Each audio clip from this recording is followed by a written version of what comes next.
Hello, I'm Paul McCarran. I'm here at the retreat house of Loyola on the Potomac. January 28th, that's the feast of Thomas Aquinas. He was famous for his ability to describe in both meticulous prose and musical verses the deep beauties of believing. The author of the letter to the Hebrews is another example of someone striving to stir both thoughts and emotions with his words. For instance, in the passage from Hebrews on that feast day, the 28th, the author continues to speak about listening to Jesus' teaching and following his example. He reminds his readers, and that's now you and me, that Jesus accepted death as part of God's gift of life. He showed us it was only by going through this life and not clinging to it that the fullness of life is revealed.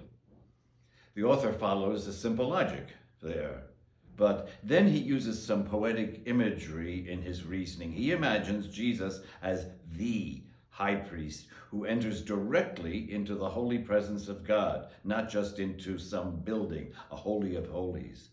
He pictures us following this high priest, Jesus, without any hesitation, with hearts full of hope, with minds cleansed of all anxiety, and bodies baptized into newness.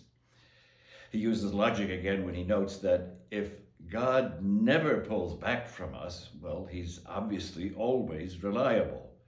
And he says it makes sense to be patient with one another since we're all struggling to remain hopeful about God's assurances.